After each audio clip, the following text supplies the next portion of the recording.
Get in there. Hi, guys. Hi, everyone.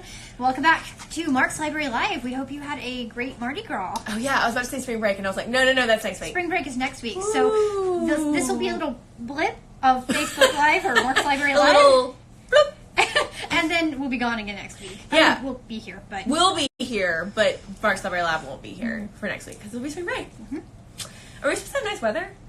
I have no idea. I don't even look. It doesn't matter for us, because it's not like we're going to the beach or anything, but, like, I mean... It's supposed to be getting a little bit cooler. Ugh, I'm over that. Yeah, me too. This weather today, perfect. Okay, guys. Now that we've weathermanned out, what are we going to talk about today, Stephanie? We didn't even put it on the map. Oh, we should probably... It's going to be a balmy 72. Or if you're in my office, a negative 72. Okay, so we should probably tell who we are first. All right, who are you? I am Beth and Shepherd. I almost was like... Who am I? This always happens at this moment. I know, like, what am I doing with my life? I am the Arts and Humanities Librarian here at the Marx Library. And I'm Stephanie Ebersard. I'm the Social Sciences Librarian, also at the Marx Library. Yes. I made it through today's identity crisis. I did it. I'm good for another week. 2 weeks, because we won't have to tell you about it in 2 weeks. So the last two, not 2 weeks, but two episodes, series, whatever, of these installments, we have taken a topic, right? Mm-hmm. Or not necessarily even a word, and made a good topic out of it, right? And then we discussed last installment how to take that topic, identify keywords, generate search terms, and use those to find information. And so now we're kind of at the point where we thought it might make sense to talk about the quality of the information that you're finding. And really kind of the buzzword that is peer review. Yeah, right? Peer-reviewed articles, peer-reviewed journals. What does that even mean, and why do we even care? You might have noticed that your professors are kind of... Obsessed with it, yeah. Obsessed is the right word. Mm-hmm. Oh, obsessed, yeah. Yeah, so like you might be in class and your professor says, okay, so for your paper, I expect you guys to have 12 peer-reviewed sources. But what does that even mean? I mean, like, you may be the most... familiar you may be with peer review is what happened in like your English 102 class, right? Where you read someone else's paper, which kind of gets us thinking a little bit about what peer review actually is. So, do we want to just jump right into what it is? So okay. What is peer review? What is peer review? And then we'll talk about why it matters, right? Okay. So, peer review, and then we'll just jump back and forth, right? Yes, that's how we'll do it. Yeah. Okay. So, we often talk about. Well, we should first say this. When we talk about peer review, we're often talking about scholarly journal articles. Right. Right? Books go through a peer review process through like an editorial, like they have an editor, like we're talking like monographs. But so their like system of checks is different. It's different. So when we're talking about peer review, we generally mean, I would say like 99% of the time we're talking about articles. And if you're British, they're called refereed. Right. Yeah, which is kind of fun. But we're talking about articles there. Okay, so that's the first thing to know is when we talk about peer reviewed sources, we're most often talking about that scholarly article. Okay, so maybe we should talk a little bit about the process of like producing articles. Okay, so let's say I write one and you're the editorial board. Oh, good luck. Okay, I know, she's tough. Look at her face. Okay, so I write an article, and I'm a librarian, so duh. So let's say I write an article about the kind of librarianship that I practice, right? So something related to digital humanities, let's say, because that's real sexy right now. Okay, and then I submit my article to a journal in my field, right? So let's say the Journal of Digital Humanities Librarianship, right? Seems very appropriate. The International Journal of whatever. So that journal has an editorial board, okay? And the editorial board is often composed of other librarians who do my job, who have expertise in that area. Right. So Stephanie. It's not like random people. It's people who know this field really, really well. Other digital humanities librarians. So not social science librarians, not STEM librarians, not physicists, right? People who do that job and know that field. And so what do they do when they get my article? They tear it to shreds. Okay, so they take your article, all your hard work, and they go through it And they make sure, I mean, they check all kinds of things. Yes. They make sure your methodology is sound. They make sure your conclusions are logical. They make sure your data is accurately represented. Make sure that you're citing your sources, but also that you're citing the correct literature, that you're including all the stuff that's important, that you're not leaving out, you know, like major players. Right. And then they mark it all up. And send it. They do really kind of two things. One, they say, like, this is... No. Fix it. Or they'll send it back and say, like, here are suggestions for revision, revise and resubmit, which is good. Like, you always want that to happen. Right. Which 99% of the time, like, that's a good response, an excellent response. Yeah. It's almost... Never do you get anything published without revision. Right. They're not just going to say... Thumbs up. Which is good, because what does that... That ultimately ensures that everything that gets published in that journal is solid scholarship. Right. Because it's really, really hard to get it through. You have to meet their exacting expectations. Yeah, and like Stephanie said, these expectations are high, as they should be, right? And really, really, really, really good journals, as you can imagine, the leading journals in their field, have so many submissions, or that they can be very and highly selective in what they publish. Yeah, so only the best stuff, the most reliable stuff, is going to make it. Yeah, which is really good for you entering into that kind of conversation, right? Reading scholarship as a conversation as a researcher, because once it's been published and peer reviewed, you can you have to still be very thoughtful. But a lot of that really difficult evaluation work has been done already. Unlike something that you just find, you know, on the internet, on Google. Yeah. So that like Stephanie said, that evaluative work has already been done by an editorial board composed of people who know the field even better than you do. And there are a few other things that journals do too, like they maintain the quality of their articles. So if something problematic is revealed about an article, they will retract it, or they'll amend issue a statement. Right? They take it very, very seriously. This is their job. It's their livelihood. So if someone does somehow manage to get something published, and it turns out they tweaked the data in a way or something, then the journal will call them out on that. Yeah, and they have a responsibility, and the editorial board takes that responsibility very seriously.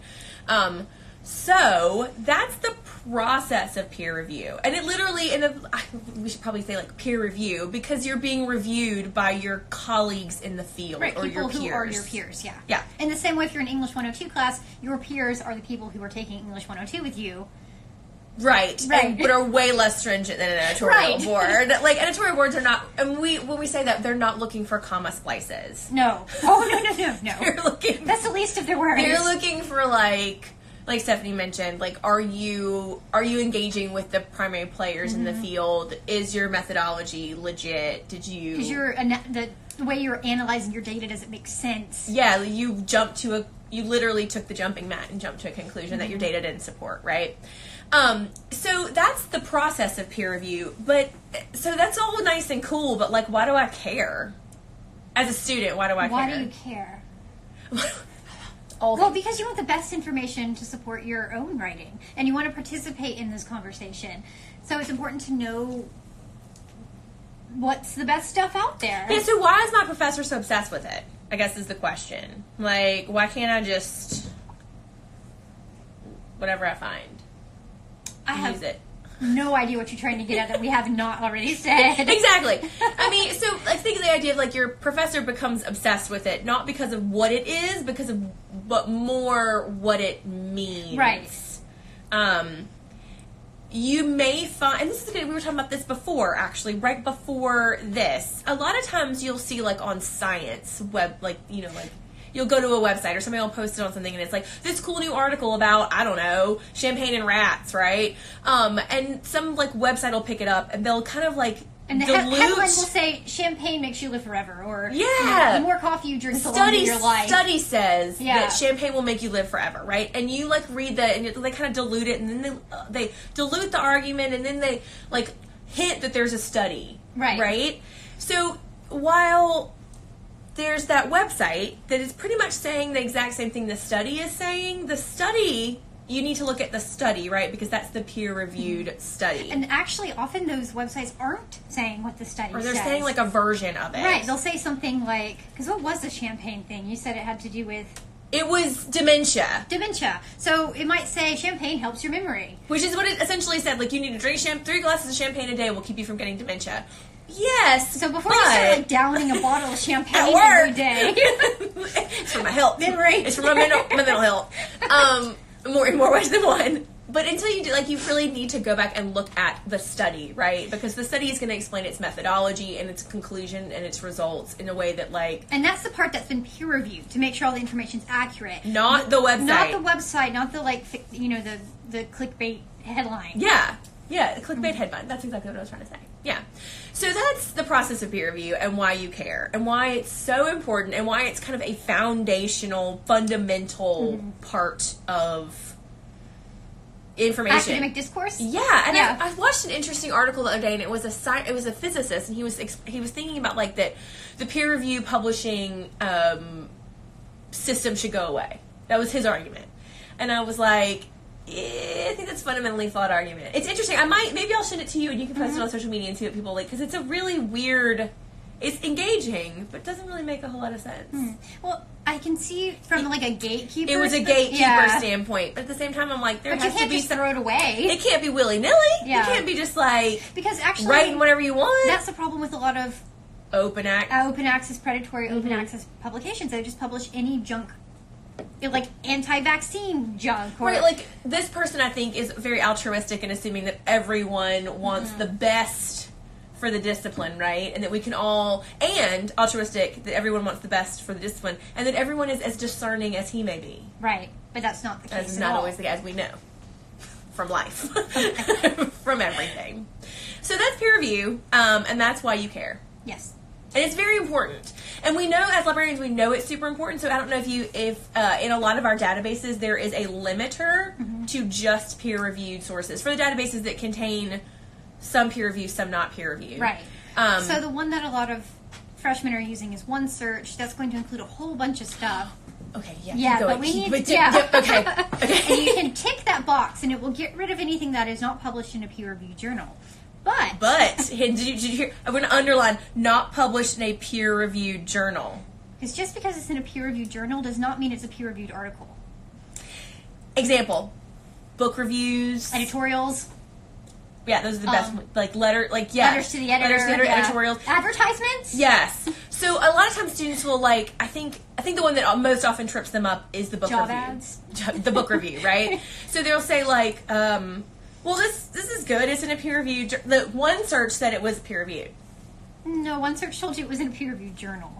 Right. And book reviews are tricky because sometimes they have the title of the book as their title. They're there to trip people up anyway. But just because something says OneSearch said it's in a peer reviewed journal does not necessarily mean it's a peer reviewed article itself. Okay, so that's where you, as the student, have to be a little discerning and put your little brain on and do a little bit of reading and determine whether or not you think, yes, this is an actual research article, or this is just a letter to the editor or an editorial about the future of champagne research in rats. Have you seen the JSTOR meme that says book reviews everywhere? I think I'll send it to you. Okay, good. Because JSTOR is really bad about that. Oh my god, they're terrible about that. You think it's a thing, but it's not the thing. Yeah, it's really, I know, and I'm like, oh, this is exactly what Yeah. It's a book title, which I'm like, oh, that's a cool book I probably should get, but like wasn't what I was hoping for. Yeah. Okay, that's funny. That's what the joke is, yeah. Librarian joke. Oh my god.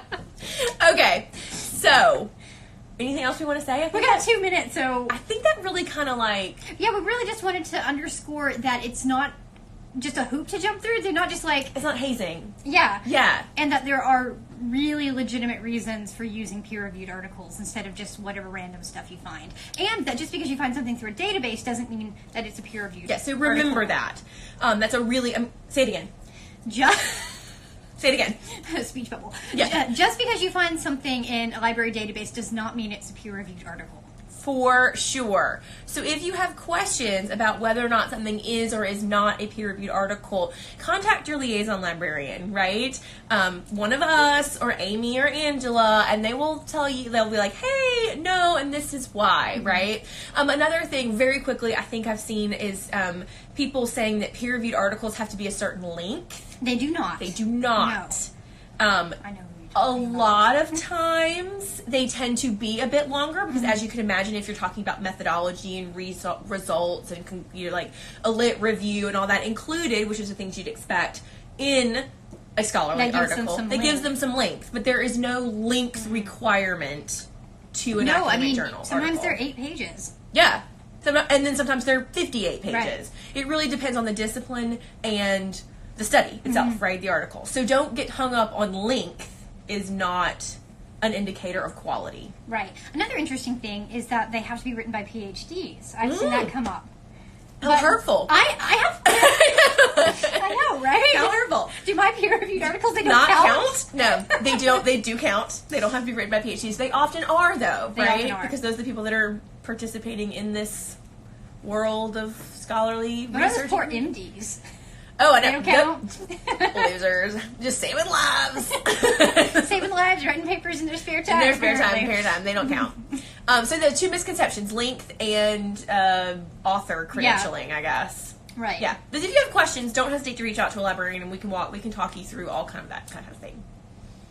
Yeah. All right, so I think that pretty much wraps it Yeah. up. So if you have any questions, leave us a comment or send us a message. Make your friends follow us on Instagram. We're also on Facebook. And all previous episodes of Marx Library Live are on YouTube. So you can watch this again. Wow, you're getting really good at that. Thanks. Yeah. I feel like that's like the end of like a legit like Tonight Show We or are- something. we are You know what I legit. mean? Like you're getting really good at that. Okay. Okay. So So we. I'm going to be poached by a... I feel like so next week I'm going to come to work and be like, nah, she's working for NBC. Okay, so we will not be here next week. That's spring break. So we will see you guys the following week. You guys have a rockin' spring break. Yeah, have a good time off. Yeah, and we'll see Hopefully you. the weather will be good. Yeah, and we'll see you then. All right, bye everyone. Bye, guys.